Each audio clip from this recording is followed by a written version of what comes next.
নমস্কাৰ সদায়নো কিমান ভাল খবৰ দিম আজি কেইটামান বেয়া খবৰ দিবলৈ আপোনালোকক মানে ফাৰ্মৰ সম্বন্ধত আজি আপোনালোকক কেইটামান বেয়া খবৰ দিম। বেয়া খবৰটো হৈছে এইদিন দেখা পোৱা গৈছে মাননীয় মুখ্যমন্ত্ৰী মহোদয় আৰু পশুপালন বিভাগৰ মন্ত্ৰী মহোদয়ে কিছুমান বহিৰাগত কোম্পানীৰ লগত তেওঁলোকে আলোচনা কৰি অসমত ইণ্টিগ্ৰেটেড ফাৰ্ম তেওঁলোকে বনোৱা ধান্দা কৰি আছে, যাৰ ফলত অসমৰ যি থলুৱা গাহৰি পালক আছে, বহুত হাজাৰ হাজাৰ গাহৰি পালক আছে, তেওঁলোকৰ ভৱিষ্যতটো কি হ'ব? সেই ভৱিষ্যতটোৰ কথা যদি প্ৰকৃততে চৰকাৰে চিন্তা কৰিছে, তেতিয়াহ'লে চৰকাৰে এইটো চিন্তা কৰক যে সেই থাইলেণ্ডৰ পৰা হওক বা ভিয়েটনামৰ পৰা হওক বা ফৰেইন কাণ্ট্ৰি য'ৰ পৰাই নহওক, তেওঁলোকে গাহৰি কোম্পানী নহয়, তেওঁলোকে গাহৰি ব্ৰীড আনি পেলাই অসমৰ পালকক দিয়ক। আৰু অসমৰ পালকো মই ভাবোঁ বহুতখিনি আগুৱাই যাব পাৰিব যদিহে তেওঁলোকে ফৰেইনৰ গাহৰি আনি দিয়ে।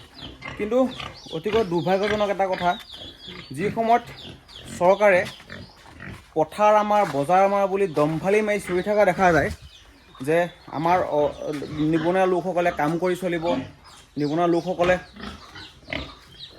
গাহৰি ফাৰ্ম কৰিব, প্ৰতি বছৰে অসম চৰকাৰে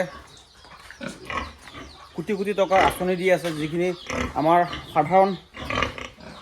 দৰে সাধাৰণ ফাৰ্মাৰ হাতত আহি নপৰেহি। সেই চৰকাৰখনে পুনৰবাৰ যি ফাৰ্মাৰসকল আছে, যি গাহৰি পালকসকল আছে, তেওঁলোকৰ মূৰত এটা ৰাম টাউন মৰাৰ যি সিদ্ধান্ত লৈছে, সিদ্ধান্তটো আমি সম্পূৰ্ণ বিৰোধিতা কৰোঁ। ইয়াৰ লগতে মই মোৰ ঠিকনা জনাব বিচাৰিছোঁ। মোৰ ঘৰ হৈছে জিলা কাৰ্বি আংলং, হাড়ঘাট এৰিয়া, আৰু গাঁও হৈছে এৰাদীঘলপানী গাঁও। মই ব্যক্তিগতভাৱে কওঁ, এই বিষয়টোত মই কোনোমতে একমত নহয়, চৰকাৰৰ পক্ষত নহয়। চৰকাৰে এই বিষয়টো পুনৰবাৰ চালি জাৰি চাওক যে আপোনালোকে প্ৰকৃততে কি কৰিবলৈ গৈ আছে অসমত। তাৰ ফলত আমাৰ অসমৰ ল'ৰাখিনিয়ে কি সেই বহিৰাগত কোম্পানীৰ গাহৰি গু পেলাব নেকি? সেয়াই আছিল নেকি আমাৰ অসমৰ নিবনুৱা সংস্থাপনৰ ব্যৱস্থা? মোৰ হিচাপত আপোনালোকে কথা পাতিছে, এইটো কথা পাতক যে কেনেদৰে ভিয়েটনামৰ পৰা হওক, থাইলেণ্ডৰ পৰা হওক, উন্নতমানৰ গাহৰি আনি আমাৰ অসমৰ লোকক আপোনালোকে দিব পাৰে। পুনৰবাৰ কৈ আছোঁ যে মাননীয় হিমন্ত বিশ্ব শৰ্মা ডাঙৰীয়া আৰু যি পশুপালন বিভাগৰ মন্ত্ৰী ডাঙৰীয়া, আপোনালোকৰ যি চিন্তাধাৰা, তাত আমি টোটেলি একমত নহয়। এই চিন্তাধাৰাটোত আপোনালোকে অকণ সাল সলনি কৰক।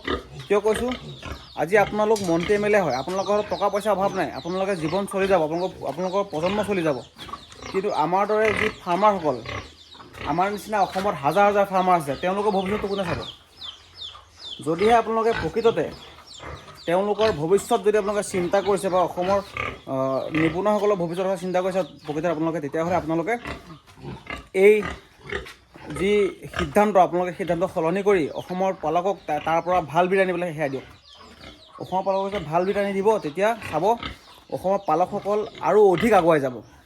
সেয়েহে পুনৰবাৰ আমি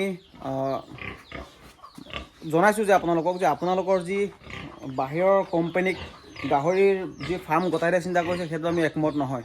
যিহেতু ইয়াৰ আগত দেখা পোৱা গৈছে, যিসকল ব্ৰইলাৰ ফাৰ্ম আছিলে, ব্ৰইলাৰ আগতে বহুত লোকে নিজে পুহি চলিছিলে।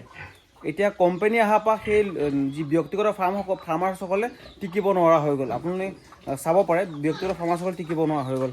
সেয়েহে যাতে গাহৰি পালকসকলৰ লগত তেনেকুৱা এটা ব্যৱস্থা নহয়, আপোনালোকে সেই বিষয়টোত গুৰুত্ব দি, লগতে বাহিৰৰ যি বহিৰাগত বনিয়াক আপোনালোকে গাহৰি বেপাৰটো যাতে চঞ্জাই নিদিয়ে। আপোনালোকে তাৰ পৰা লাগিলে ভাল ব্ৰীড আনি অসমৰ মানুহক দিয়ে।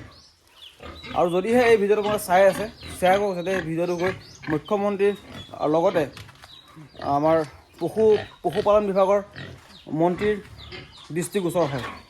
ধন্যবাদ।